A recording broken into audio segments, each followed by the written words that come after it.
A powerful tycoon watches his only daughter quietly waste away, while doctors declare her terminal.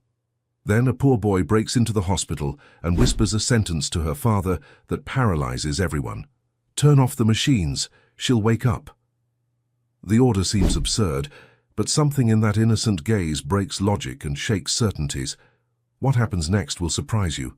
If this story interested you, don't forget to subscribe to our channel and tell us what city you're watching us from. We'll keep going. The Boston skyline gleamed in the afternoon sun as Robert Blackwood stared out from the penthouse window of Massachusetts General Hospital. At 58, his salt and pepper hair and tailored Italian suit couldn't mask the exhaustion etched across his face. For 3 months, he had barely left this floor, maintaining a desperate vigil beside his 13-year-old daughter Lily's bed. "Mr. Blackwood," Dr. Nathaniel Spencer's voice pulled Robert from his thoughts.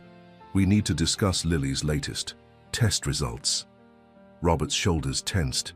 In the tech industry, he had built Blackwood Innovations from nothing into a multi-billion-dollar empire, but now his fortune seemed worthless.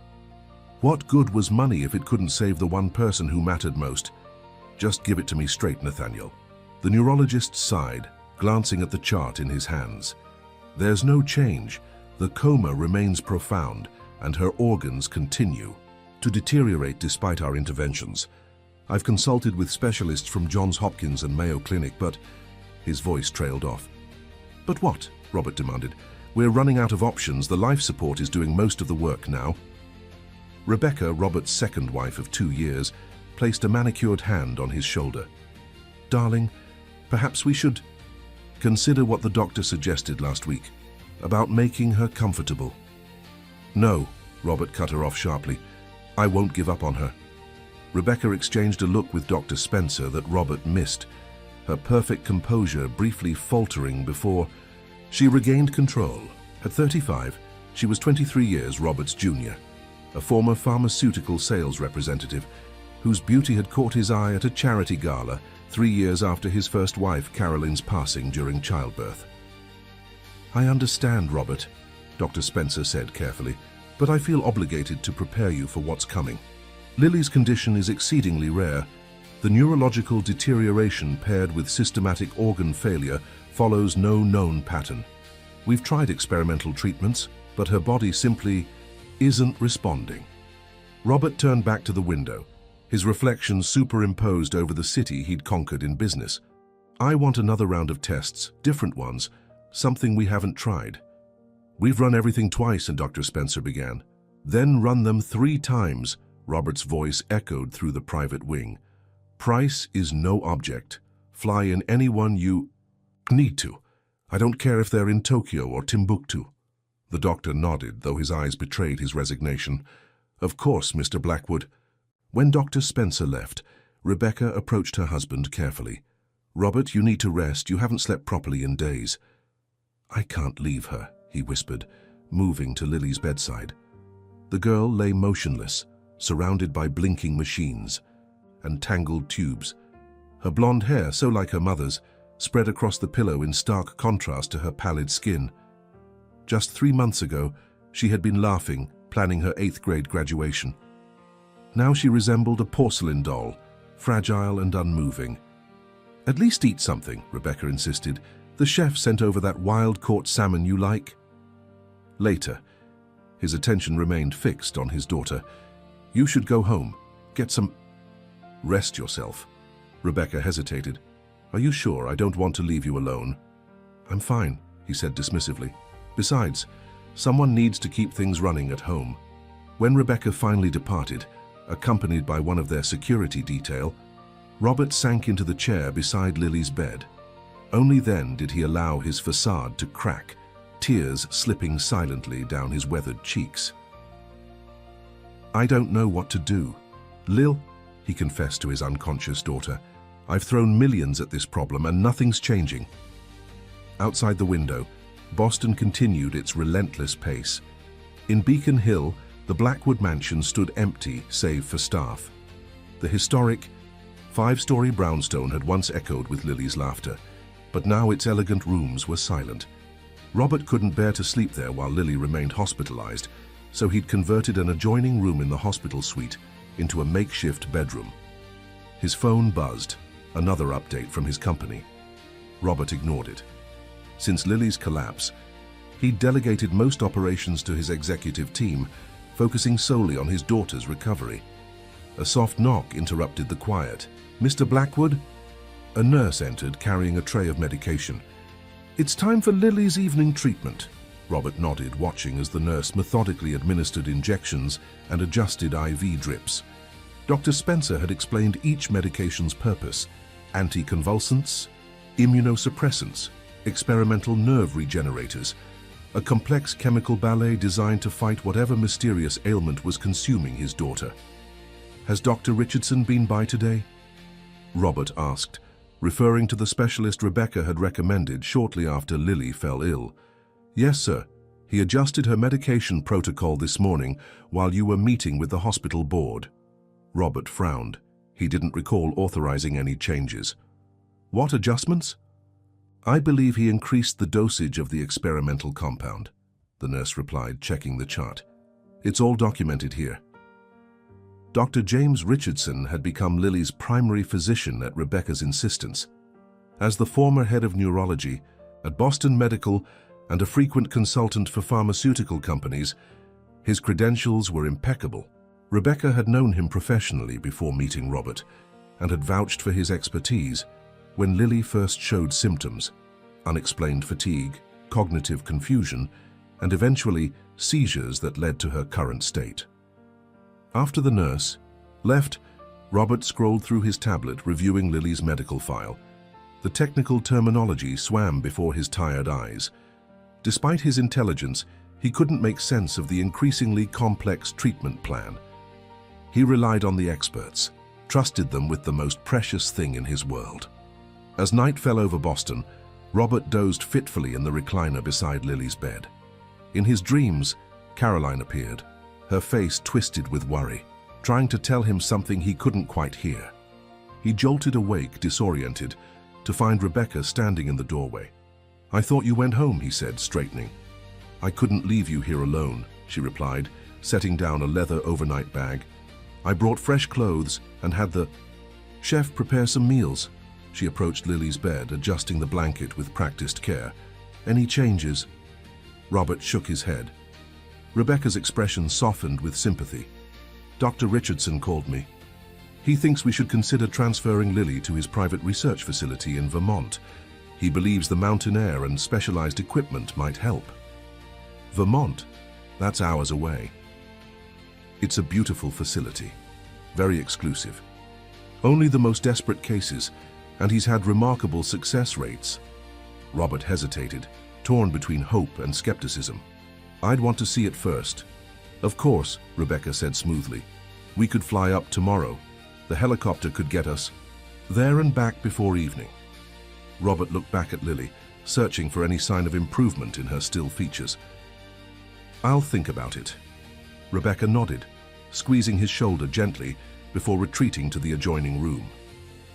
Robert resumed his vigil, unaware that outside the hospital, the first pieces of salvation were already moving into place, in the form of a 12-year-old boy named Joey Fletcher, whose worn sneakers carried him through the streets of South Boston with determined purpose.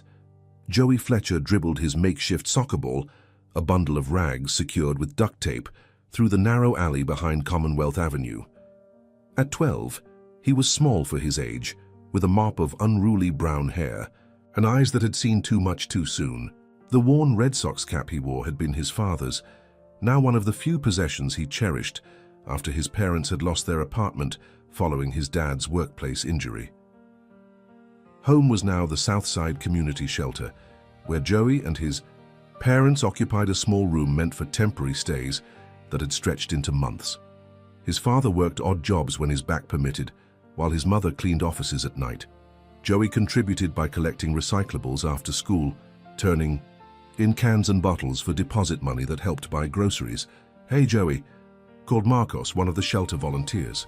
"Your mom said you're supposed to be doing homework, not playing around." Joey caught his homemade ball under his foot. "Almost done, Mr. M. Just taking a break." The April afternoon was unusually warm, and Joey had been cooped up all weekend studying for tests, The promise of spring made it impossible to stay indoors. He'd earned a scholarship to Boston Latin School, and maintaining his grades was non-negotiable if he wanted to keep it. 15 minutes, then back inside, Marcos warned with a smile. Joey nodded, continuing to practice his footwork. Soccer was his passion, though he'd never played on an official team. His skill came from countless hours in parks and alleys, teaching himself by watching YouTube videos on the shelter's shared computer. Kicking the ball high, Joey watched it arc over the chain-link fence, separating the alley from the grounds of a massive brownstone. He groaned. It was the third ball he'd lost this month. Without hesitation, Joey scaled the fence, dropping quietly into a perfectly manicured garden. He'd never paid much attention to the mansion before, though everyone in the neighborhood knew it belonged to some tech billionaire. Now creeping through meticulously landscaped shrubs in search of his ball, Joey marveled at the size of the property tucked behind high walls. He spotted his ball near a stone fountain and had just retrieved it when something caught his eye. A pale face watching from a second-floor window. Joey froze, expecting security to descend on him at any moment. Instead, the girl in the window, she couldn't be much older than him, pressed her palm against the glass and smiled tentatively. Joey hesitated, then raised his hand in greeting. To his surprise, the window slid open. "Are you looking for treasure?" the girl called down, her voice soft but eager. Joey glanced at his ragged ball. "Just this. Sorry for trespassing." "I don't mind," she said. "Nobody ever comes back here." "Except gardeners." She leaned forward, blonde hair spilling over the windowsill. "I'm Lily." Joey. An awkward silence followed before Lily asked, "Can you do any tricks with that?" Joey grinned, dropping the ball to his feet and demonstrating a series of moves, balancing it on his instep, bouncing it on his knees, executing a perfect rainbow kick. Lily applauded, delight brightening her face. "That's amazing," she exclaimed. "I've never seen anyone do that in person." "It's easy once you practice," Joey shrugged, though pride warmed his chest. "Don't you play sports?" Lily's smile dimmed. "I'm not allowed outside much. Daddy says it's not safe." Joey looked around at the walled garden with its state-of-the-art security cameras. "In this fortress?" "He's protective," Lily explained, "especially since Mom died. I have tutors instead of school, and most of my friends are from online classes." Joey couldn't imagine being confined to the shelter all day, no matter how luxurious the surroundings. "That sounds lonely." "It is," Lily admitted, "especially since Dad works so much. It's mostly me and Rebecca, my stepmom, but she has her own friends and activities." A rustling sound from inside the room caused Lily to glance over her shoulder. "I have to go," she whispered urgently. "My stepmother's coming." "Wait," Joey began, but Lily had already closed the window, disappearing from view. Joey stared at the empty window for a moment, before tucking his ball under his arm and climbing back over the fence.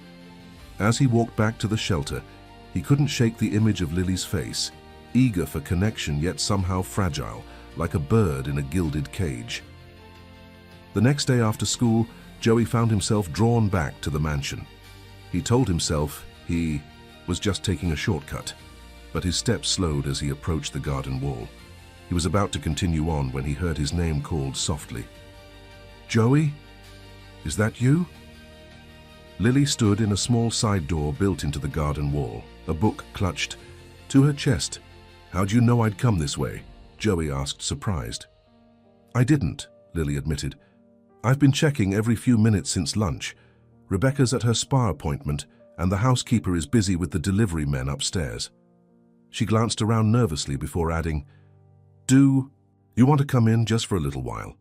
Joey hesitated, knowing he should head to the recycling center, but curiosity won out. He slipped through the door into a garden that seemed even more impressive from ground level, sculpted hedges, marble benches, and a small koi pond that shimmered in the afternoon light. "This is like a secret park," Joey marveled. Lily beamed. "It's my favorite place. Dad had it designed based on a garden my mom loved in England." Her expression clouded. "Though I don't remember her much." I was just a baby when she died. I'm sorry, Joey said awkwardly. Lily shrugged. It's okay. Dad says I'm just like her. She brightened again. Want to see the fish? They're Japanese. Some of them are over 50 years old. The next hour passed in a blur as Lily showed Joey around the garden, chattering about the plants and statues with the enthusiasm of a museum docent. Joey was surprised to discover how easy she was to talk to, despite their different backgrounds. She wasn't at all what he'd expected from someone who lived in a mansion. So what's it like, going to a real school? Lily asked as they sat on a stone bench, sharing the sandwich Lily had smuggled from the kitchen. Loud, crowded, sometimes boring, Joey admitted. But mostly good. I like learning things, especially science. Me too, Lily exclaimed. I'm doing an advanced biology curriculum.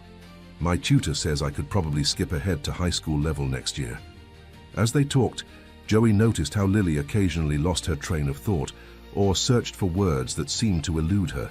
When he mentioned it, she frowned. It's been happening a lot lately. Dad thinks it's just stress or growing pains. Rebecca says I study too hard. Maybe you need more fresh air and soccer, Joey suggested, demonstrating a toe tap with his ball. Lily laughed, attempting to mimic him but nearly tripping. Joey caught her arm, steadying her. Whoa, careful. Sorry, she said, her cheeks flushing. I've been kind of clumsy lately too. Rebecca says I'm going through an awkward phase. A chime from Lily's pocket interrupted them. She pulled out a sleek phone, alarm crossing her face. That's Rebecca's car at the gate. You have to go. She can't find you here. Joey gathered, his ball heading for the side door. Will you be here tomorrow? I have a doctor's appointment, but maybe the day after, around 4. Joey nodded, slipping through the door. It's a date. Over the next 2 weeks, their friendship blossomed in stolen moments. Joey visited whenever he could between school and his recycling routes, and Lily always seemed to be watching for him, ready with snacks and stories about her online classes or books she was reading. Joey taught her soccer basics, delighting in her determination despite her increasing coordination problems. Lily shared her extensive knowledge of plants and helped Joey with his literature homework. They crafted elaborate stories about the koi fish, giving each one a name and personality. For a few precious hours at a time, both escaped the constraints of their very different lives. During their 5th meeting, Joey noticed Lily seemed particularly tired, dark circles shadowing her eyes. Are you feeling okay? He asked as she stumbled again during their impromptu soccer lesson. Lily sank onto a bench, rubbing her temples. Just headaches, and I'm always so tired lately. Maybe you should tell your dad, Joey suggested, sitting beside her. I did, Lily sighed. He took me to a specialist. Dr. Richardson says it's probably just a virus, but they're running tests. That's why I'm home today instead of at my piano lesson. She attempted a smile. Rebecca's been giving me these health shakes that Dr. Richardson recommended, but they taste awful. Joey frowned. How long have you been feeling bad? A couple of months, I guess. It comes and goes. Lily's eyes suddenly widened. Joey, look. She pointed toward the flower bed, where a monarch butterfly had landed on a purple coneflower, its orange wings pulsing slowly in the sunshine. It's the first one I've seen this year, Lily whispered, her face lighting up. Joey watched her, more than the butterfly, troubled by the contrast between her enthusiasm and her obvious fatigue. Something didn't seem right. But before he could say more, Lily swayed slightly, pressing her hand to her forehead. Lily. I just got really dizzy, she murmured. Maybe I should go lie down. Joey helped her to the side door, worry gnawing at his stomach. Promise you'll tell your dad how bad you're feeling? I promise, Lily said, squeezing his hand. Same time. On Thursday. But Thursday came and Lily didn't appear at the garden door, nor the next day or the day after. Joey lingered by the wall each afternoon, hoping to catch a glimpse of his friend, but the house remained silent, with blinds drawn over all the windows. Nearly a week later, Joey overheard 2 women talking at the bus stop near the shelter. Blackwood's daughter collapsed right in her tutor's arms, They say she's at Mass General in some kind of coma. Joey felt his blood run cold. Lily was in trouble, and somehow he knew it wasn't just any virus. Massachusetts General Hospital loomed before Joey like a mountain as he stood across the street clutching his backpack straps. 3 weeks had passed since he'd last seen Lily. 3 weeks of worry, of nightmares, of piecing together fragments of information from overheard conversations and newspaper headlines about the Blackwood heiress's mysterious illness. "You can do this," he whispered to himself, summoning courage. Getting inside wasn't the problem. The hospital's public areas were accessible to anyone. Finding Lily in the massive complex was the challenge. Joey had skipped his afternoon classes, telling his math teacher he had a dentist appointment. His parents would be upset if they found out, but he couldn't shake the feeling that Lily needed him. The main lobby buzzed with activity as Joey slipped inside, trying to look like he belonged. A volunteer at the information desk was helping an elderly couple, giving Joey the opportunity to study the directory. The problem was, he didn't know where to look. Private patients like Lily wouldn't be listed on public directories. Joey noticed a delivery person dropping off a bouquet at the desk. As the florist left, Joey caught sight of a clipboard with delivery information. He casually moved closer, pretending to tie his shoe while scanning the list upside down. His heart jumped. L. Blackwood, Neurology, West Wing, Suite 1142.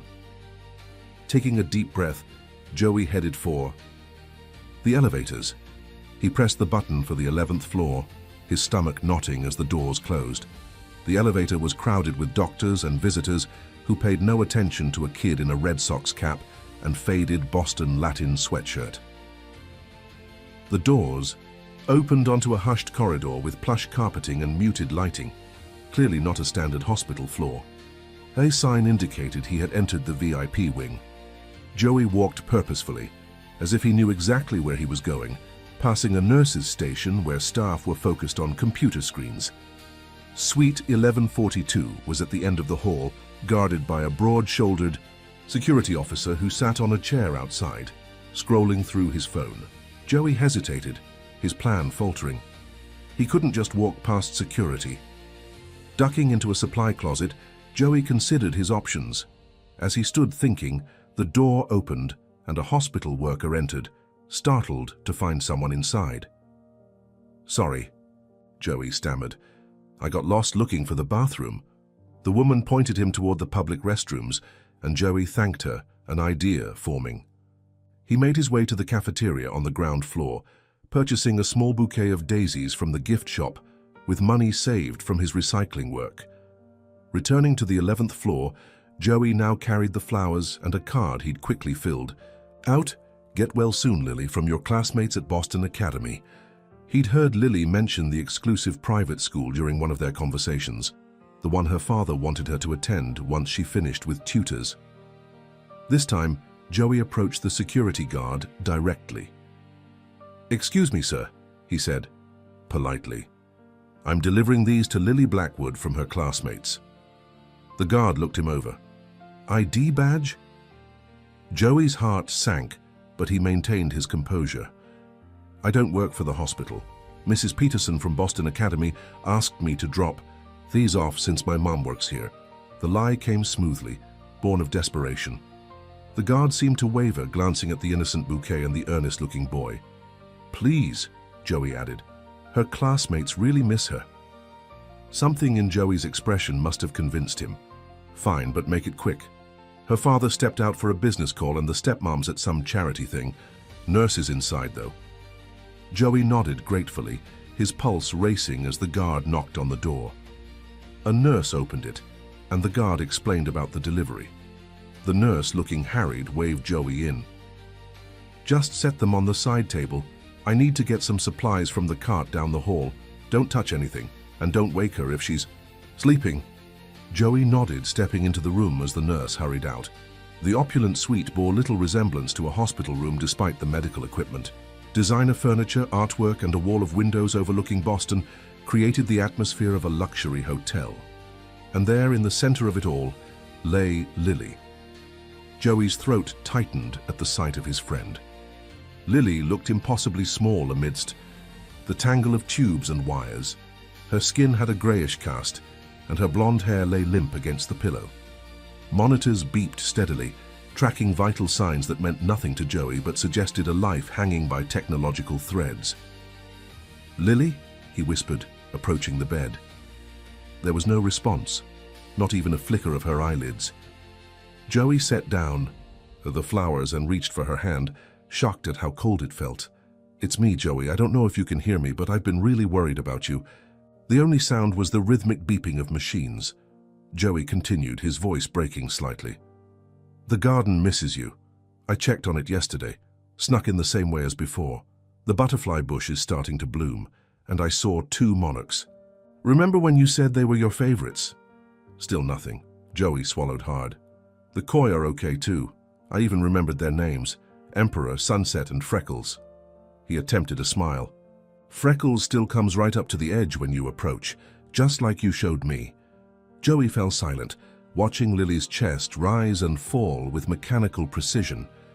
This wasn't how it happened in movies, where coma patients magically woke at the sound of a loved one's voice. Reality was crueler, more mundane in its persistence. "What happened to you, Lily?" he murmured. "You were fine. And then—" The sound of voices approaching in the hallway made Joey freeze. He recognized one immediately. Rebecca Blackwood's cultured tones rising and falling in conversation with a man. Joey looked frantically for a hiding place, finally ducking behind a tall privacy screen in the corner just as the door opened. "I'm telling you, James, Robert is getting suspicious. He's questioning everything now. The medication changes, the Vermont facility, all of it." Rebecca's voice was tense, all trace of the sympathetic stepmother gone. "Calm down," the man, presumably Dr. Richardson, replied. "Robert is grasping at straws because conventional medicine is failing his precious daughter. He'll come around to the Vermont option once he sees this week's deterioration." Joey peered through a crack in the screen panels, watching as a tall man in a white coat checked Lily's vitals while Rebecca paced nervously. "And if he doesn't?" she demanded. "If he brings in more specialists, someone's bound to notice eventually." Dr. Richardson smiled coldly. "Notice what? That we're treating an unprecedented neurological condition with experimental protocols. Everything we're doing is documented and justified in her chart. The compounds are undetectable after 48 hours, which is why we maintain the regimen." Joey's blood ran cold as he struggled to understand what he was hearing. "What about the trust?" Rebecca asked, lowering her voice. "Have you made progress with the paperwork?" "Almost there," Dr. Richardson replied, adjusting something on Lily's IV. "Once we have medical power of attorney transferred to you, we can move her to the private facility. After that, it's just a matter of time before nature takes its course." "And the money?" "As her legal guardian following Robert's unfortunate breakdown, you'll control everything until she turns 25. If she doesn't make it to 25, he shrugged meaningfully. "Don't say it out loud," Rebecca hissed. "Just make sure no one can trace anything back to us." "Please," Dr. Richardson scoffed. "I've been causing natural deterioration in patients for years when families wanted accelerated inheritances. No one's ever suspected." Joey's hand flew to his mouth to stifle a gasp. They were poisoning Lily had been all along to get her inheritance. The health shakes she'd complained about, the increasing symptoms, the coordination problems. It all made horrifying sense now. "Here's today's dose," Dr. Richardson said, removing a vial from his pocket. "This goes into her central line, not the regular IV. It'll cause further deterioration of cognitive function, making her case seem even more hopeless to Robert." Rebecca took the vial, studying it. "And there's really no antidote? If Robert somehow agreed to include me in the will directly, we could potentially let her recover." The doctor laughed. "At this point, the damage is extensive. She might survive without further doses, but she'd likely have permanent neurological impairment. Besides, your prenup specifically excluded you from direct inheritance. The only way you get the Blackwood billions is through Lily." "I've worked too hard to settle for less," Rebecca said coldly, approaching Lily's IV line. 2 years playing, the devoted wife to that workaholic, listening to endless stories about his precious Caroline. and their perfect daughter. I deserve every penny. Joey watched in horror as Rebecca prepared to inject the contents of the vial into Lily's central line. His mind raced. He had to do something, had to stop them. Without thinking, he lunged from behind the screen. "Get away from her," he shouted. Rebecca and Dr. Richardson spun around, shock registering on their faces. "Who the hell are you?" Rebecca demanded, quickly pocketing the vial. "How did you get in here?" "I'm Lily's friend," Joey said, his voice steadier than he felt. "And I heard everything. I know what you're doing to her."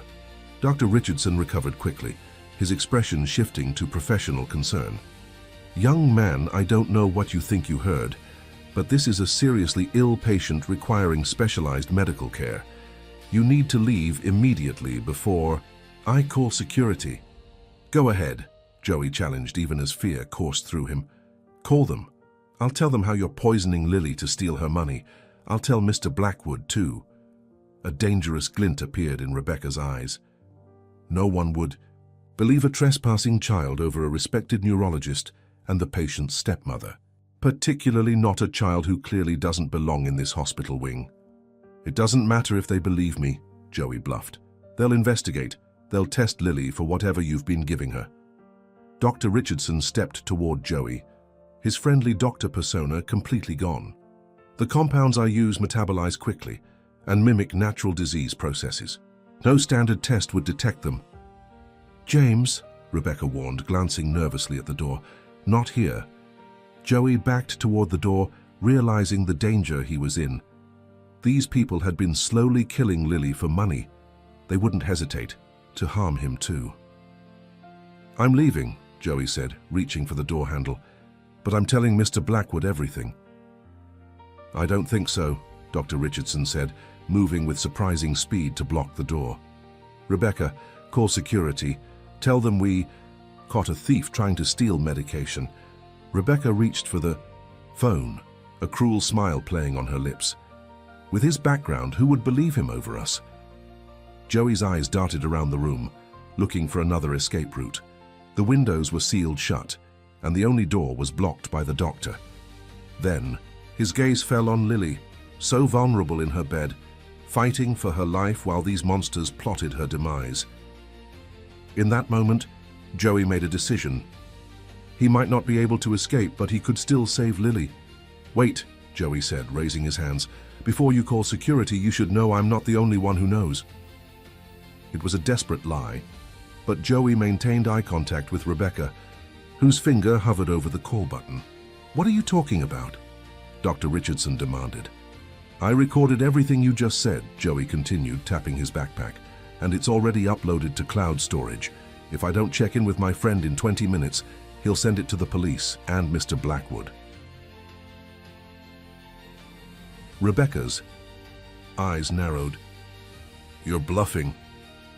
Joey shrugged with forced nonchalance, though his heart hammered against his ribs. "Maybe. Want to risk it? The recording has everything. The experimental compounds, the trust paperwork, planning Mr. Blackwood's breakdown, all of it." Dr. Richardson and Rebecca exchanged glances, their confidence visibly wavering. "Let me search his backpack," Dr. Richardson said, advancing toward Joey. Joey clutched his bag tighter. "Touch me, and it's assault of a minor. That'll bring cops here faster than any security guard." The standoff stretched for several tense seconds before Rebecca lowered the phone. "What do you want? Money?" "I want to help Lily," Joey replied, his voice cracking slightly. "You're going to tell me exactly what you've been giving her and how to reverse it." Dr. Richardson laughed harshly. "There is no simple antidote, boy. The compound works by mimicking degenerative neurological disorders. It builds up in the system over time." "Then stop giving it to her," Joey insisted. "Let her recover on her own." "Not so simple," the doctor said, almost clinically. "At this point, her dependency on life support is real.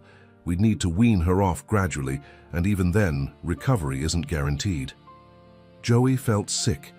These people had methodically poisoned his friend to the brink of destruction, and now they stood discussing her condition as if she were a failed experiment. "Here's what's going to happen," Joey said, surprised at his own boldness. You're going to step away from Lily. You're going to leave this room and you're never going to come near her again. Rebecca's perfect features contorted with rage. You insignificant little... Rebecca, Dr. Richardson interrupted smoothly. Perhaps we should consider the boy's proposal, at least temporarily. Are you serious? She hissed. Think strategically, he murmured. We need time to address this complication properly. Joey didn't like the calculating look in the doctor's eyes, but he pressed his advantage. I want the vial too, the one with today's dose. After a moment's hesitation, Rebecca retrieved the vial from her pocket and placed it on a side table, careful not to approach Joey directly. This isn't over, she warned, her voice venomous. For today it is, Joey countered. Now go. Rebecca gathered her designer handbag, casting one last hateful glance at Joey before sweeping from the room. Dr. Richardson lingered, his professional demeanor firmly back in place. You've made a serious miscalculation, young man, he said quietly. You have no idea who you're dealing with. I know exactly who I'm dealing with, Joey replied. You hurt my friend for money. That makes you the worst kind of person. Something dangerous flashed in the doctor's eyes before he composed himself. We'll continue this discussion soon. With that ominous promise, he followed Rebecca out. As soon as they left, Joey's bravado collapsed. He sagged against the wall, trembling with reaction. He'd bought himself time, but that was all. They would regroup, counter his bluff, perhaps return with hospital security and a plausible story about a troubled boy harassing their patient. Joey approached Lily's bed, tears welling in his eyes. I'm sorry I couldn't do more, he whispered, but I'm not giving up on you. He examined the machines surrounding Lily, overwhelmed by their complexity. Each monitor displayed vital signs, each IV pump delivered medications. How could he possibly know which were helping and which were hurting her? The vial on the table drew his attention. Without touching it, Joey used his phone to take photos from multiple angles, capturing the label with its scientific nomenclature and dosage information, evidence if he could find someone to believe him. A sudden thought struck him. Mr. Blackwood, Lily's father, was the one person who might listen, who had the power to protect her. But how could Joey reach him? And would a billionaire believe a kid from a homeless shelter over his wife and his daughter's doctor? Joey didn't have time to formulate a plan. The door opened, and a nurse different from the one before entered, surprise registering on her face. Who are you? Visitors aren't allowed without family present. I'm Lily's friend, Joey stammered. The guard let me bring flowers. He gestured toward the forgotten daisies. The nurse frowned. Well, visiting hours are over. You need to leave now. Joey nodded, reluctantly moving toward the door, his mind racing. As he reached the threshold, he turned back. Miss, is Mr. Blackwood coming back soon? He's at a board meeting until 5, she replied, already checking Lily's vitals. Why? No reason, Joey murmured, slipping into the corridor. The security guard had been replaced by a different man who barely glanced at Joey as he left. Joey made his way to the elevator, his thoughts tumultuous. He had about 3 hours before Mr. Blackwood returned, 3 hours to figure out how to save Lily. Outside the hospital, Joey found a quiet corner in a nearby park and pulled out his phone. He wasn't a medical expert, but he knew someone who might help. Ms. Patel, his science teacher, who had worked in pharmaceutical research before teaching. Joey hesitated only briefly before calling the number from the class contact sheet. Mrs. Patel? It's Joey Fletcher. I'm sorry to bother you, but I need help. It's an emergency. To her credit, Ms. Patel listened without interruption as Joey explained the situation, leaving out names but emphasizing the urgency. Joey, she said when he finished, these are extremely serious allegations. If what you're saying is true, we need to contact authorities immediately. But I don't have proof, Joey argued, just what I overheard. And they're powerful people, a doctor and a rich woman. Who would believe me? Miss Patel was silent for a moment. Send me the photos of the vial. I still have contacts in toxicology who might identify the compound. And Joey, be careful. If these people are doing what you suspect, they're dangerous. After sending the photos, Joey sat on a park bench, watching the entrance to Massachusetts General. His phone battery was at 15%, and the afternoon shadows were lengthening. He couldn't go back to Lily's room without risking encounter with Rebecca or Dr. Richardson, but he couldn't leave her unprotected either. At 4:30, Joey's phone vibrated with a text from Ms. Patel. Compound appears to be modified neurotoxin with sedative properties. Dangerous, not approved for human use. Used in some experimental treatments, but highly controversial. Going to make some calls. Stay away from these people, Joey. Joey's suspicions were confirmed, but the warning came too late. He had already decided to return to the hospital. He had to reach Mr. Blackwood before Rebecca and Dr. Richardson could regroup or administer more poison to Lily. As Joey approached the hospital entrance, he spotted a familiar figure emerging from a sleek black Bentley, Robert Blackwood himself, accompanied by what appeared to be business associates. Joey quickened his pace, weaving through departing visitors. "Mr. Blackwood," he called, dodging a hospital security officer who had started toward him. "Mr. Blackwood, please, it's about Lily." Robert turned, surprise and then annoyance crossing. His features as a disheveled boy in a Red Sox cap rushed toward him. His security detail moved to intercept Joey. "Sir, please," Joey gasped as a guard caught his arm. "Your wife is poisoning Lily, I have proof."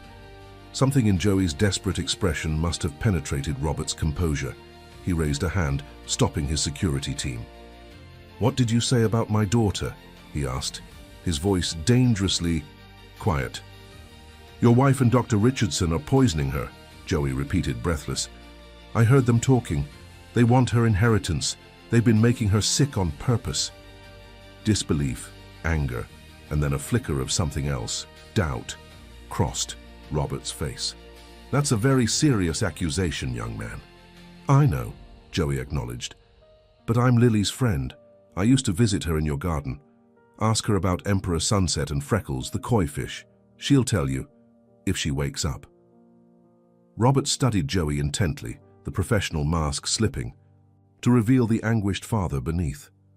"Security, escort this young man to my daughter's suite discreetly." To Joey, he added, "I want to hear everything.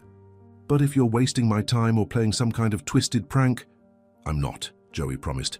"I would never hurt Lily." The next 20 minutes were a blur as Joey was escorted through service corridors to avoid the main hospital thoroughfares. Robert dismissed his business associates and followed separately, his face grim with concentration. In a small consultation room adjacent to Lily's suite, Joey recounted everything: how he'd met Lily, their friendship, her gradual illness, and finally, the damning conversation he'd overheard between Rebecca and Dr. Richardson. "I took pictures of the vial they were going to give her," Joey explained, showing Robert his phone. "My science teacher says it's some kind of neurotoxin." Robert's expression had grown increasingly thunderous throughout Joey's account. Now he sat in tightly controlled fury examining the photos. "And you say this has been happening for months, starting with health shakes?" Joey nodded. "Lily said they tasted terrible, but Rebecca insisted they were good for her." Robert closed his eyes briefly, as if gathering strength. "Lily started complaining about those shakes shortly after Rebecca recommended Dr. Richardson. I thought she was just being a typical teenager resistant to health foods." Self-recrimination laced his words. "It's not your fault," Joey said quietly. "They were really careful. Dr. Richardson said the poison mimics natural diseases and disappears from the system quickly." Robert's eyes snapped open. "But not if we test for it now before they administer more." He stood abruptly, pulling out his phone. "I'm calling the hospital administration and my private security team. I want samples taken immediately and Dr. Richardson's credentials investigated thoroughly." As Robert made calls, pacing the small room, Joey felt relief wash over him. Finally, someone with power believed him. Lily would get help. "Stay here," Robert instructed when he finished. "Hospital security will be stationed outside. I need to speak with my daughter's current medical team, the ones not involved with Richardson." "What about Rebecca?" Joey asked anxiously. "She might come back." "My head of security is locating her now," Robert said grimly. "She won't get anywhere near Lily again." After Robert left, Joey sat alone in the consultation room. Exhaustion suddenly overwhelming him. He'd skipped lunch and the adrenaline that had carried him through the afternoon was waning. Her kind nurse brought him a sandwich and juice, which he devoured gratefully. An hour passed, then 2. Joey dozed fitfully in the uncomfortable chair, jolting awake at every sound from the corridor. Night had fallen, the windows reflecting the room's fluorescent lighting rather than showing the darkened Boston skyline. Finally, the door opened. Robert Blackwood entered, looking 10 years older than he had that afternoon. "You were right," he said simply, his voice hollow with shock and rage. "Initial toxicology found traces of several compounds that have no place in Lily's treatment. They're running more comprehensive panels now." He sank into a chair. "I've spent millions on specialists, cutting-edge treatments, all while my own wife was poisoning my daughter under my roof." Joey didn't know what to say. No words could ease that betrayal. "How did you know?" Robert asked suddenly. "What made you suspect?" "Lily was my friend," Joey said simply. "She was getting better. When we played in the garden, but worse after her treatments." It didn't make sense. Robert studied the boy before him. Worn clothes, scuffed sneakers, a backpack patched with duct tape, and saw something he recognized, the same fierce determination that had driven him from a working-class neighborhood to billionaire status.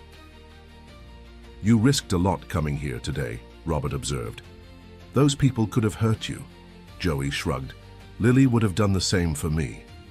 A commotion erupted in the hallway, raised voices, the thud of hurried footsteps. Robert rose quickly, moving to the door just as a security officer appeared. "Sir," the guard said urgently, "you need to come quickly. It's your daughter. Something's happening."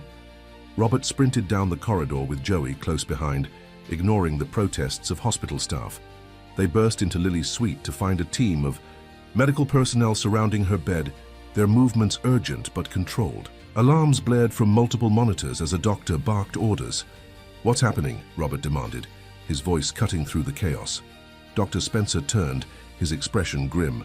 "Her vitals are crashing, blood pressure's dropping, and she's showing signs of system failure." Could it be from the compounds we found?" Robert asked, the color draining from his face. "Possible," Dr. Spencer replied, "or withdrawal from them. We've taken her off all medications except life support, but her body could be reacting to the sudden change." Joey pushed forward, his eyes fixed on Lily's pale face amidst the medical team. "Or they gave her something else," he said, "before they left. Something timed to make her worse." Dr. Spencer glanced at the boy, then back to Robert questioningly. "Listen to him," Robert commanded. "This is the young man who uncovered the poisoning." The doctor nodded briskly.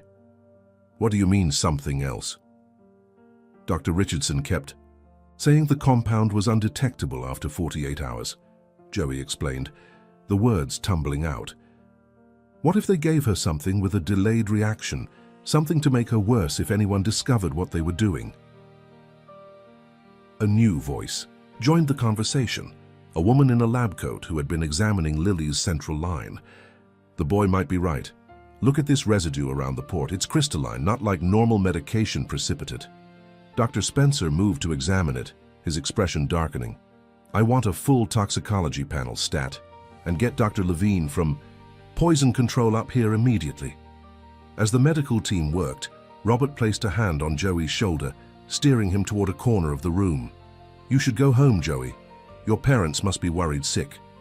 Joey shook his head stubbornly. "I can't leave her, not now." "This could take hours, maybe days," Robert said gently, "and it's going to get worse before it gets better." "Then I'll stay for hours," Joey insisted. "I promised Lily I wouldn't give up on her." Robert studied the boy's determined face, recognizing the same loyalty that had driven Joey to risk everything by coming to the hospital in the first place. "At least call your parents," Robert compromised. "Let them know where you are." Joey nodded reluctantly, stepping into the hallway to make the call. His mother answered on the first ring, her voice tight with worry. Joey explained as best he could without revealing the full danger he'd placed himself in, saying only that he'd made friends with a sick girl at the hospital and wanted to stay with her during a crisis. To his surprise, his mother didn't immediately demand he come home. Instead, after a thoughtful pause, she asked for the name of the patient. Lily Blackwood, Joey admitted. Her dad's here too. Another silence. Robert Blackwood's daughter. Joey, how did you get mixed up with... Never mind. Put her father on. The phone, please. Confused, Joey returned to the suite and handed his phone to Robert. My mom wants to talk to you. Robert took the phone, his eyebrows raised in surprise. This is Robert Blackwood. Joey couldn't hear his mother's side of the conversation, but Robert's expression shifted from confusion to shock. Maria Fletcher? From Boston General's NICU? Robert listened intently. I had no idea. Yes, of course I remember. Caroline would have been lost without you. Yes, he can stay as long as needed. I'll ensure he's taken care of. Thank you, truly. When Robert returned the phone, his eyes held new respect. Your mother was my first wife's primary nurse in the neonatal unit. She helped care for Lily when she was born prematurely. Stayed. With Caroline when... He faltered. When complications arose, your mother was a tremendous comfort to our family during that time. Joey blinked in surprise. His mother rarely spoke about specific patients from her nursing days before her back injury forced a career change to administrative work. Small world, Joey managed, unsure what else to say. Indeed, Robert agreed, a hint of something like, fate crossing his features. She's given permission for you to stay with the condition that you get some proper food and rest. Before Joey could respond, Dr. Spencer approached, his face tight with urgency. Robert, we need to make some decisions quickly. Lily's system is shutting down from what appears to be a cocktail of toxins. Time to release gradually. Dr. Levine believes it's a modified compound designed to mimic complete neurological failure. Can you counteract it? Robert asked, his voice hollow. We can try supportive measures, but the most direct approach would be to clear her system entirely, essentially a rapid detoxification. The problem is it's extraordinarily risky. What kind of risk? Dr. Spencer hesitated. We'd need to temporarily take her off life support, flush her system, then restart. Given her weakened state, there's a significant chance she wouldn't survive the procedure. Robert paled. And if we don't do it? The toxins will continue to accumulate. She might last 48 hours, maybe less. Joey, who had been listening intently, stepped forward. What if you only disconnected some of the machines, just the ones giving medications? Both men turned to him in surprise. The IV medications, yes, but she needs the ventilator, Dr. Spencer explained gently. Her respiratory function is too compromised. But what if it's not? Joey persisted. What if the medications are making her seem worse than she is, keeping her dependent? Dr. Spencer frowned. What are you suggesting? Lily was getting better when we played in the garden, Joey explained. She got tired easily and had headaches, but she could walk and talk. Then after her treatments, she got worse. What if the machines are part of the problem now? Dr. Levine, who had joined them, looked thoughtful. The boy might have a point. We've seen cases where patients become paradoxically dependent on certain treatments, and if these compounds were designed to mimic symptoms requiring life support, you're suggesting we take her off everything? Robert asked incredulously. Not everything, Dr. Levine clarified, but perhaps a more measured approach than full life support. Reduce external dependencies and see if her natural functions begin to recover once the suppressants clear her system. Dr. Spencer shook his head. It goes against all standard protocols for a patient in her condition. Her condition was artificially induced, Robert pointed out, a desperate edge to his voice. Nothing about this case follows standard protocols. The doctors exchanged glances, years of medical training warring with the unprecedented situation before them. Let me consult with the neurology team, Dr. Spencer said finally. We'll develop a modified approach, perhaps a gradual weaning, rather than complete removal. But Robert, you need to understand the risks. I understand that my daughter is fighting for her life because people I trusted poisoned her, Robert replied, steel entering his voice. Conventional approaches haven't helped her. Maybe it's time for unconventional ones. As the doctors left to consult with specialists, Robert sank into a chair beside Lily's bed, taking her limp hand in his. Joey stood awkwardly nearby, uncertain whether to stay or give the father privacy. "She looks like her mother," Robert said softly, answering Joey's unspoken question. "Same determination, too. When Lily sets her mind to something, nothing stops her." "I noticed," Joey said with a small smile. "She kept trying soccer moves even when she could barely stand up straight." Robert looked up, a glimmer of warmth breaking through his anguish. "She never mentioned you, though I suppose that was deliberate given Rebecca's restrictions." "She wasn't allowed to have friends over," Joey confirmed. "I think she was lonely." "I thought I was protecting her," Robert admitted, his voice heavy with regret. "After Caroline died, I became obsessed with keeping Lily safe. Instead, I created an isolated world where the greatest danger came from inside our home." Before Joey could respond, the medical team returned, now accompanied by additional specialists. Dr. Spencer stepped forward. "We've developed a modified approach. We'll begin by removing the sedatives and paralytics, then gradually reduce ventilator support while monitoring her brain activity closely. If she shows any signs of autonomous respiratory function, we'll continue weaning her from the machines." "And if she doesn't?" Robert asked. "Then we'll know this approach isn't working and we can reevaluate," Dr. Spencer answered diplomatically. The next hour passed in tense silence as medications were systematically withdrawn. Monitors were adjusted, alarms temporarily silenced as baseline readings shifted. Joey and Robert remained in the corner of the room, Robert occasionally answering urgent business calls in hushed tones, while Joey dozed fitfully in his chair. A sudden change in the rhythm of beeping jolted them both to attention. Dr. Spencer moved quickly to Lily's bedside, studying the monitors with intense focus. "What is it?" Robert demanded, rising from his chair. "Brain activity is increasing," the doctor reported, his voice carefully neutral. "Could be a stress response to the medication changes or she's waking up," Joey finished, hope surging through him. "Let's not get ahead of ourselves," Dr. Spencer cautioned. "But yes, it's a positive sign. We're going to reduce ventilator support now and see how she responds." The next adjustment provoked an immediate reaction, alarms blaring as Lily's oxygen levels dipped. The medical team tensed, hands hovering over emergency medications. But before they could intervene, the numbers stabilized, then slowly began to rise.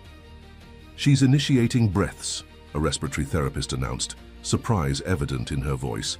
"Shallow but definite patient triggers." Dr. Spencer's professional demeanor cracked slightly, revealing cautious optimism. "Continue weaning, slowly. Let's see if she can sustain this." Robert moved to Lily's side, grasping her hand tightly. "Fight, sweetheart," he whispered. "You can do this." Joey hung back, his throat tight with emotion as he watched the father and daughter. Though conscious thought told him Lily couldn't possibly hear, something deeper insisted she knew her father was there, was responding to his voice. Over the next several hours, Lily's condition continued to improve incrementally. Ventilator support was reduced to minimal settings, and brain activity maintained its upward trend. By midnight, Dr. Spencer made a stunning announcement. "I think we can attempt extubation," he said, his earlier skepticism replaced by guarded hope. "Her gag reflex is returning, and she's fighting the ventilator rather than depending on it." "Will it hurt her?" Robert asked anxiously. "It's uncomfortable but not painful," Dr. Spencer assured him, "and if she's not ready, we can re-intubate immediately." Robert nodded his consent, and Joey watched from his corner as the medical team prepared for the procedure. "You might want to step out for this," a nurse suggested kindly to Joey. Joey shook his head. "I'll stay if that's okay." He looked to Robert, who nodded distractedly, his attention fixed on his daughter. The removal of the breathing tube was swift but tense, followed by anxious seconds as everyone watched for Lily's reaction. Her chest rose and fell unevenly at first, oxygen levels wavering on the monitor, before settling into a steady, if shallow, rhythm. "Good job, Lily," Dr. Spencer encouraged, listening to her lungs with his stethoscope. "Keep breathing for us." Whether in response to his voice or by coincidence, Lily's next breath was deeper, more confident. A collective exhale seemed to pass through the room as the medical team exchanged relieved glances. "This is remarkable," Dr. Levine murmured. "The level of recovery after such extensive poisoning." "She's not out of danger," Dr. Spencer cautioned. "We still have toxins to clear and potential neurological damage to assess, but this is an extremely promising sign." As the night deepened, most of the medical team dispersed, leaving a single nurse to monitor Lily's condition. Robert had fallen asleep in his chair, exhaustion finally claiming him after the emotional roller coaster of the day. Joey fought to keep his eyes open, determined to witness every moment of Lily's recovery. The nurse noticed his struggle. "There's a recliner in the corner that converts to a bed," she offered quietly. "You should get some real rest." Joey nodded gratefully, moving to the indicated chair. As he settled in, a soft sound drew his attention back to Lily's bed. It might have been a sigh or a moan, barely audible but distinctly human rather than mechanical. Joey approached cautiously, afraid to hope. "Lily?" he whispered. For a moment, nothing happened. Then, almost imperceptibly, Lily's fingers twitched against the sheet. Joey held his breath, watching intently. The movement came again, more deliberate this time. "Nurse," Joey called softly. Unwilling to wake Robert unnecessarily if he was mistaken, "I think she moved her hand." The nurse came quickly, checking vital signs and pupil responses with practiced efficiency. "Good catch," she said, her professional calm belied by the excitement in her eyes. Her reflexes are improving significantly. She moved to wake Robert, but before she could reach him, Lily's eyelids fluttered. Joey froze, afraid to breathe lest he somehow interrupt this miracle. The flutter came again, followed by a faint furrow of her brow, the first facial expression Joey had seen since entering her hospital room. "Lily?" he whispered again, moving closer. "It's Joey. You're safe now." Her eyes opened slowly, unfocused at first, then gradually sharpening as they settled on his face. Recognition dawned, followed by confusion, then what appeared to be relief. Her lips parted, forming words without sound. "Don't try to talk yet," Joey urged, signaling frantically to the nurse. "Just rest." But Lily was Lily, stubborn even, at the edge of oblivion. Her hand moved again, fingers stretching toward him. Joey carefully took her hand, feeling a weak squeeze in response.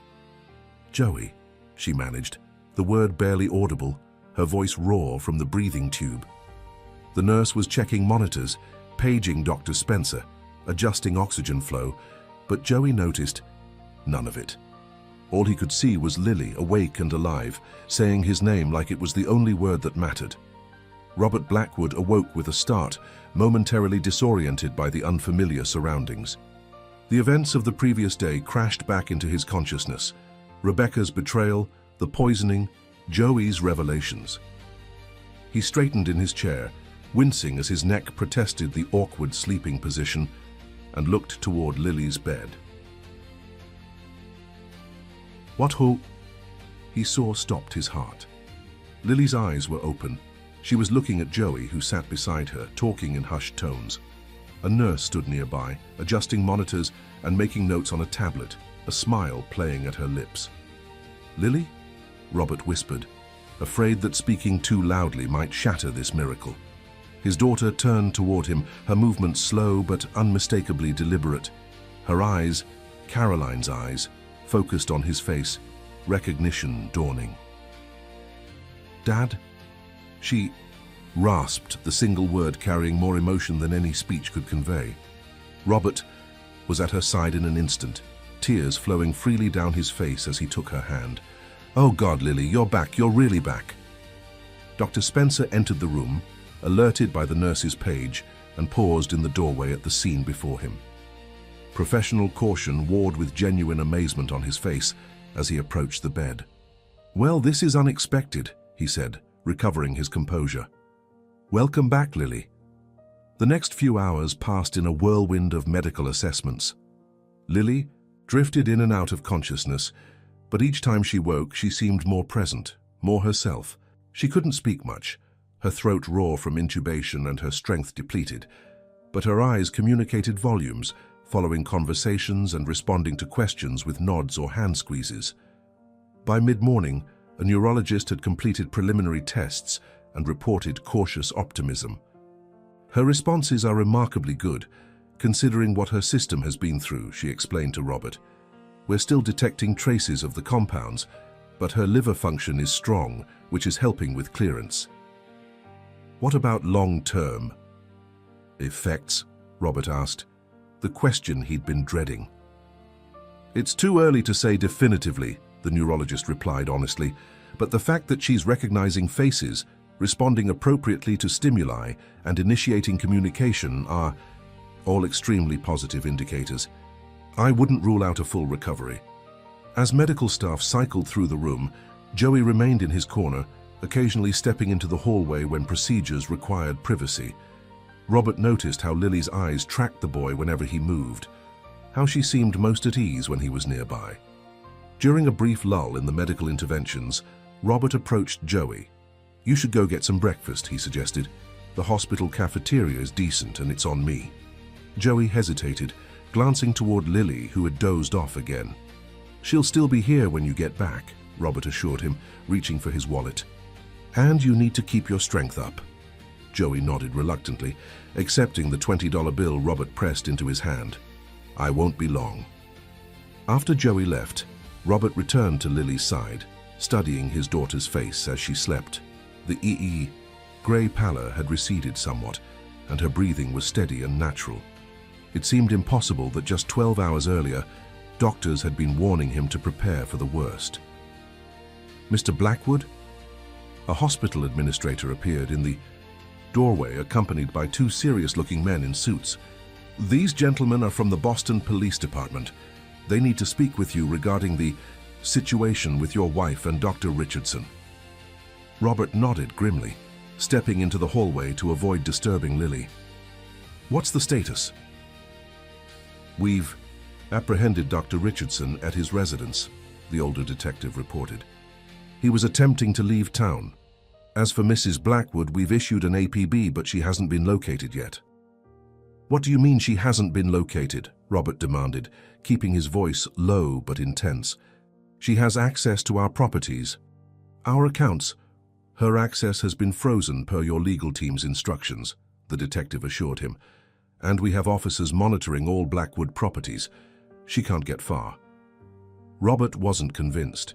Rebecca was resourceful and had always maintained a mysterious independence, separate friends, separate accounts he'd never questioned. Now he wondered what else she'd been hiding during their marriage. We need to take formal statements from you, and eventually from your daughter when she's able, the detective continued. And the boy, Joey Fletcher, his testimony will be crucial. Not today, Robert said firmly. My daughter just woke up from what you now know was an induced coma. She needs rest, not police interviews. The detectives exchanged glances. We understand, but time is critical in building a case. Mrs. Blackwood has already transferred significant funds offshore, according to your financial team. I don't care about the money, Robert snapped, though the businessman in him flinched at the admission. I care about my daughter's recovery and safety. You can have statements tomorrow, not before. After some negotiation, the detectives agreed to return the following day and departed, leaving Robert with the hospital administrator, who shifted uncomfortably. There's something else, she said, lowering her voice. The press has gotten a wind of the situation. We've increased security on this floor, but reporters are gathering outside the hospital, given your profile. Robert closed his eyes briefly. The last thing Lily needed was media attention, but he knew from experience that there was no avoiding it. His PR team would need to craft a statement, control the narrative before speculation ran wild. Thank you for the warning, he said. I'll handle it. When Joey returned from the cafeteria, Robert was on his phone, issuing clipped instructions to his security team. Joey slipped quietly into Lily's room, finding her awake and attempting to sip water through a straw held by a nurse. Hey, he said softly, approaching the bed. Lily's face brightened visibly. She set down the water cup with a shaky hand and gestured for him to come closer. You saved me, she whispered, her voice stronger than before, though still hoarse. Joey shrugged, embarrassed. Oh, your dad did most of the work. Lily shook her head stubbornly. You figured it out, no one else did. The nurse finished adjusting Lily's pillows and left them alone, promising to return soon with medication. Joey settled into the chair beside the bed, suddenly uncertain what to say now that Lily was awake and talking. How much do you remember? He asked finally. Lily's brow furrowed.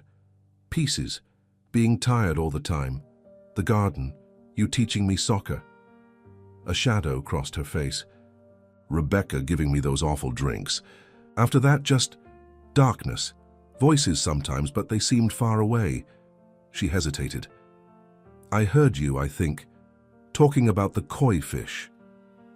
Joey nodded, swallowing past the lump in his throat.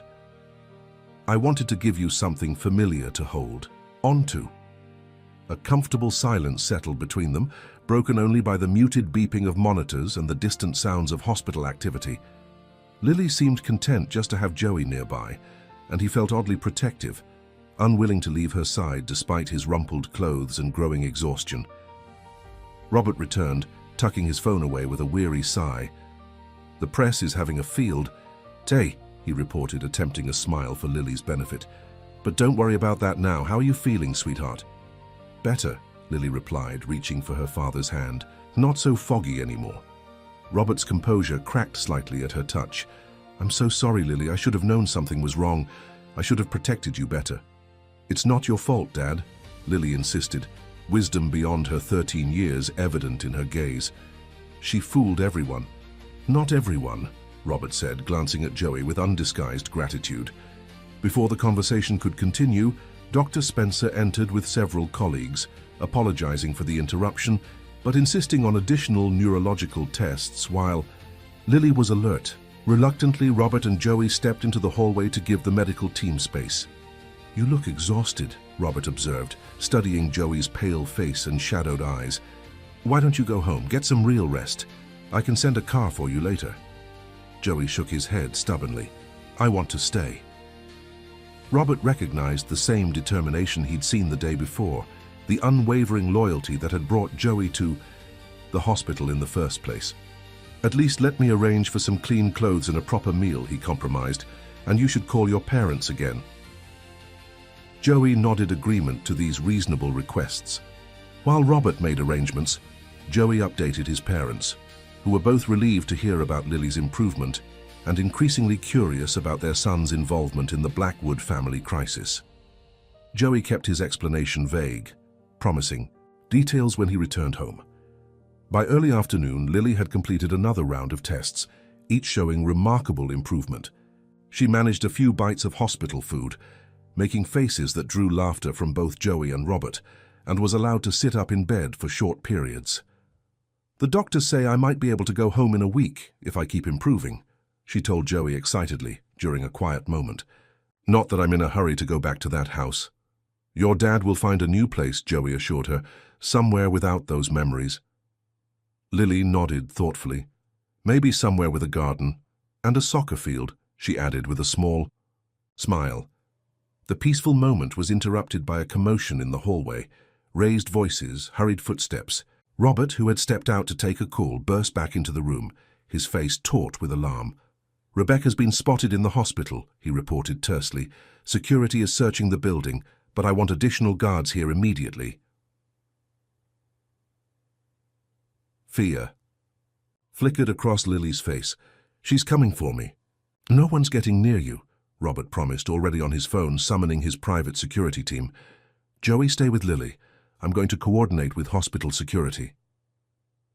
As Robert left, Joey moved closer to Lily's bed, instinctively positioning himself between her and the door. Don't worry, he said with more confidence than he felt. Your dad won't let anything happen to you. Lily reached for his hand, her fingers cold with anxiety. What if she tries to finish what she started? What if— She won't, Joey interrupted firmly.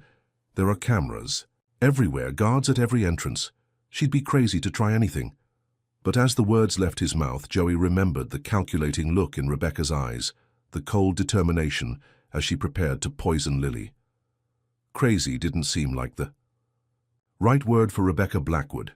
Dangerous was more accurate. Minutes ticked by with excruciating slowness.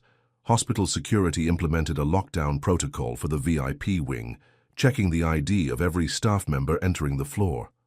Robert returned briefly to confirm that his security team was in position throughout the hospital, working alongside police who had arrived in response to the potential threat. "They'll find her," he assured them, though tension lined his face. "And this time, she won't escape justice." As evening approached, the heightened security continued, but no sign of Rebecca had been found.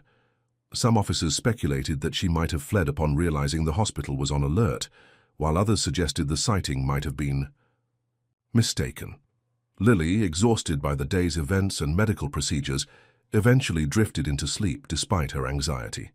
Joey maintained his vigil beside her bed, fighting his own fatigue as shadows lengthened across the room. "You should rest too," Robert told him quietly. "I'm not leaving her side, and there are armed guards outside the door." Joey nodded reluctantly, settling into the recliner that had served as his bed the night before.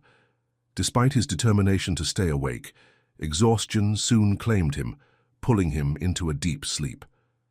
He awoke with a start, unsure what had disturbed him.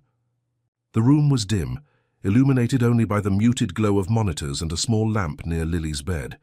Robert dozed in his chair, his head at an uncomfortable angle. Something felt wrong. Joey blinked, trying to orient himself in the shadowy room. A figure stood near Lily's IV pole, adjusting something on the line. A nurse, Joey assumed, until he noticed the designer shoes visible beneath the scrubs. "Hey!" he called out, bolting upright. The figure turned, and in the dim light, Rebecca, Blackwood's perfectly made-up face registered surprise, then contempt. "You again," she hissed, her hand still on Lily's IV port. "The little hero." Robert jerked awake, momentarily disoriented before comprehension dawned. "Rebecca," he growled, lunging from his chair. "Get away from my daughter." Rebecca stepped back, but not before Joey saw what she held, a syringe, its contents already emptied into Lily's IV line. Alarm surged through him as he recalled Dr. Richardson's words, "No detectable after 48 hours." "What did you do?" Robert demanded, reaching for the emergency call button. "What did you give her?" A cold smile curved Rebecca's lips. "Just finishing what we started. She wasn't supposed to wake up, Robert. This was meant to be a peaceful, natural departure. Tragic, but ultimately merciful. Now it will be messier, but the end result will be the same." Joey hit the call button repeatedly, then yanked at Lily's IV line, trying to disconnect it from the port in her arm. Lily stirred, disturbed by the commotion, her eyes fluttering open in confusion. "Dad?" she murmured. "Joey? What's happening?" Before anyone could respond, hospital security burst through the door, followed closely by police officers who had been stationed nearby. Rebecca was restrained despite her protests about rough treatment and claims of innocence. "Check her pockets," Joey instructed urgently. She injected something into Lily's IV. A syringe was indeed found in Rebecca's lab coat pocket, and Dr. Spencer, summoned by the emergency alert, immediately ordered a sample of Lily's blood for analysis. "I need to know what compound we're dealing with," he told the officers, restraining Rebecca. "Lives are at stake." Rebecca's composure finally cracked. "You think I'd tell you? After all this? She was supposed to die quietly, leaving everything to me as Robert's sole heir. Now, you've ruined everything." "Rebecca Blackwood, you're under arrest for attempted murder," an officer began, reading her rights as she struggled against their grip. "It's too late anyway," Rebecca spat, her elegant facade completely gone. "The compound is already in her system. Even if you identify it, there's no antidote. James made sure of that." As Rebecca was led away, still hurling threats and accusations, Dr. Spencer and his team worked frantically to address the new crisis. Lily's IV was removed and replaced at a different site. Blood samples were rushed to the lab, and monitoring equipment was adjusted to track any changes in her condition. "How are you feeling?" Dr. Spencer asked Lily, checking her pupils with a penlight.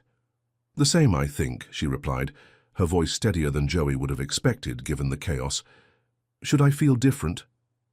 "Not necessarily," the doctor assured her. Whatever she administered might take time to act, or it might have been neutralized by your existing medications. Or she could have been bluffing, Robert suggested, holding Lily's hand tightly, trying to cause more pain even without the means to carry out her threat. Dr. Spencer nodded thoughtfully. Possible. We've sent officers to question Dr. Richardson specifically about this new compound. In the meantime, we'll monitor Lily closely and prepare countermeasures for any symptoms that develop. As the initial crisis response settled into watchful waiting, Joey found himself marveling at Lily's composure. Despite having just faced her would-be killer, she remained calm, even offering reassurance to her visibly shaken father. "It's over, Dad," she said softly. "They caught her. She can't hurt us anymore." Robert squeezed her hand, struggling to match her remarkable strength. "You're right, sweetheart. It's over."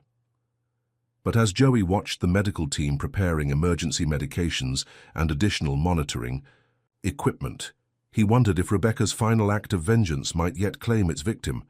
Had they truly saved Lily only to lose her now? The night stretched endlessly as they waited for signs of the mystery compound's effects. Every fluctuation in vital signs brought doctors rushing to Lily's bedside. Every lab result was scrutinized for changes. Yet as dawn approached, Lily remained stable, tired but alert, showing no signs of deterioration. Finally, as morning light filtered through the windows, Dr. Spencer entered with an expression of cautious relief. "Good news," he announced. "We've isolated what appears to be the compound Rebecca administered. It's a paralytic agent, similar to what Dr. Richardson had been using previously." "Is it dangerous?" Robert asked, the fear evident in his voice. "It could have been at a higher dose or in a patient not already receiving counteractive agents," Dr. Spencer explained.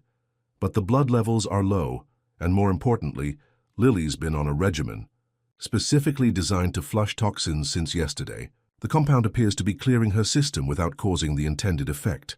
"So she failed," Joey said, the relief making him lightheaded.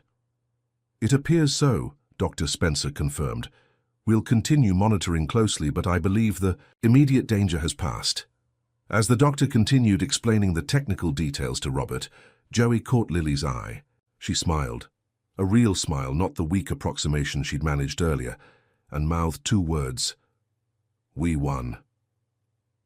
And looking at her, growing stronger by the hour, despite everything Rebecca and Dr. Richardson had done, Joey knew she was right. They had won. Not just against the immediate threat, but against the calculated long-term evil that had nearly claimed Lily's life. The battle was over. Now the healing could truly begin. 3 months later, the August sun bathed Cambridge in golden light as Joey dribbled a soccer ball across the expansive lawn. The new Blackwood estate, a historic Victorian mansion overlooking the Charles River, had become a second home to him over the summer. The property's sprawling grounds provided ample space for the impromptu soccer lessons that had become a staple of Lily's recovery regimen. "Pass it here," Lily called, her voice strong and confident as she positioned herself for a shot on the makeshift goal. Joey sent the ball her way with a precise touch, grinning as Lily trapped it smoothly before launching it past the bewildered family gardener who had been recruited as goalkeeper. "Nice one," Joey cheered, high-fiving Lily as she jogged back to midfield. "Your footwork's getting better than mine." Lily laughed, pushing her blonde hair from her flushed face. "Hardly, but I'm not falling over anymore, which is progress." The transformation in Lily over the summer had been remarkable. The pale, fragile girl from the hospital had blossomed into an energetic teenager whose determination had impressed even her physical therapists. While she still tired more easily than before her ordeal, her doctors were amazed by her recovery. "Should we take a break?" Joey suggested, noticing Lily's slight breathlessness. "Your dad wanted us back for lunch anyway." Lily nodded, retrieving the ball and thanking the gardener, who returned to his interrupted rose pruning with good-natured relief. They made their way toward the house, following a stone path that wound through meticulously landscaped gardens, reminiscent of the ones behind the Beacon Hill mansion, but with Lily's personal touches evident in the wildflower sections and butterfly bushes. "Hard to believe school starts next week," Joey commented, as they paused by a small koi pond, home to Emperor, Sunset, and Freckles, who had been carefully relocated from the old garden. "Are you nervous about 8th grade?" Lily asked, kneeling to sprinkle food pellets into the water. Joey shrugged. "Not really. The academics will be challenging, but I'm looking forward to it. What about you, ready for your first day at Boston Latin?" Lily's acceptance to Joey's school had been a surprise orchestrated by Robert, who had pulled strings to secure a mid-year transfer once Lily's recovery had progressed sufficiently. The decision to enroll her in regular school, rather than continue with private tutoring, had been partly therapeutic, a way to help Lily build a normal teenage life after months of isolation and trauma. "I'm terrified," Lily admitted, watching the koi dart beneath lily pads. "What if I can't keep up? What if everyone thinks I'm weird because of everything that happened?" "You'll be fine," Joey assured her.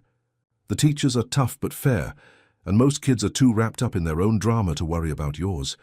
Besides, you've got me to show you around." Lily smiled gratefully. "I still can't believe Dad arranged for us to have the same schedule. He's gone full helicopter parent since the hospital." "Can you blame him?" Joey asked gently. Lily shook her head. "No, and honestly, I don't mind. It's nice having him actually present, not just physically, but emotionally too." They continued toward the house, where Robert could be seen on the terrace, engaged in what appeared to be a serious phone conversation. The past months had changed him as much as they had Lily, his workaholic tendencies tempered by a new appreciation for time with his daughter. "Joey," Robert called, ending his call as they approached. "Perfect timing. I've just been speaking with your father. Great news. The contractor approved his application. He starts the apprenticeship program next month." Joey's face lit up. The opportunity for his father to train as an electrical contractor had emerged through Robert's connections, offering a path out of the precarious odd jobs that had barely sustained their family since his workplace injury. "That's awesome. Did you tell him about the apartment too?" Robert nodded, smiling at Joey's enthusiasm. "All arranged. The lease starts September 1st, so your family can move in this weekend. It's just a 10-minute walk from the school, which should make your commute much easier." The apartment, a spacious 3-bedroom in a well-maintained building owned by one of Robert's subsidiary companies, represented a fresh start for the Fletcher family. Offered at a reduced rent that Joey's parents could afford on their improving income, it provided stability they hadn't known in years. "I can't thank you enough," Joey began, but Robert waved him off.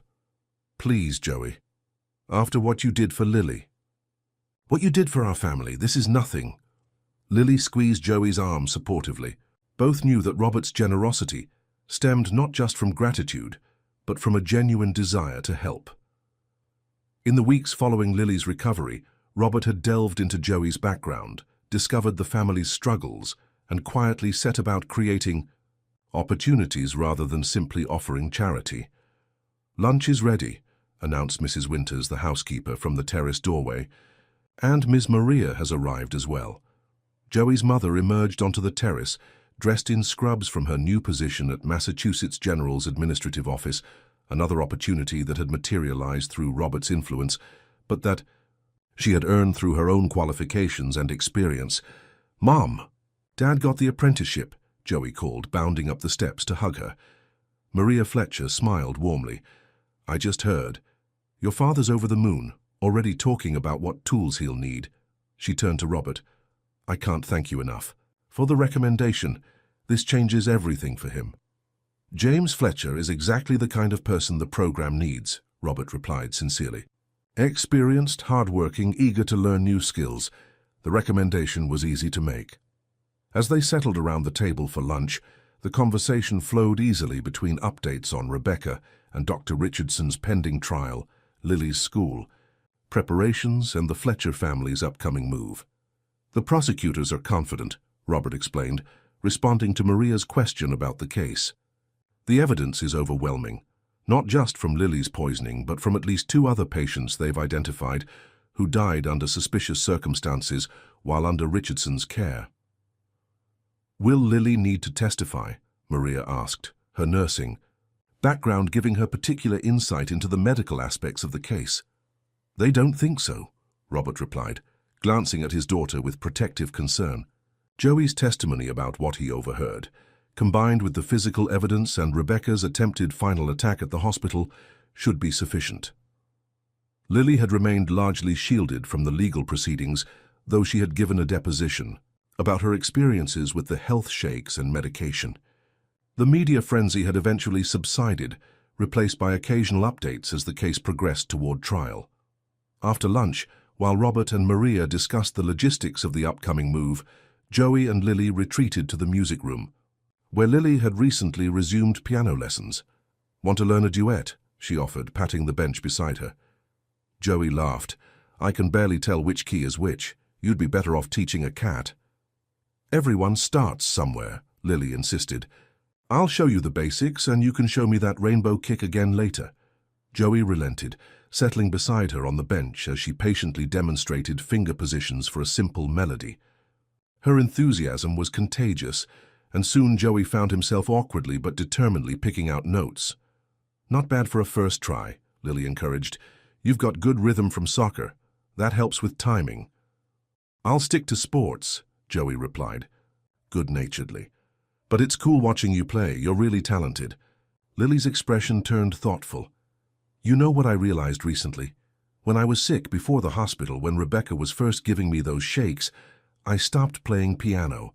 It was too hard to concentrate and my fingers wouldn't cooperate. I thought I was just being lazy or going through a phase."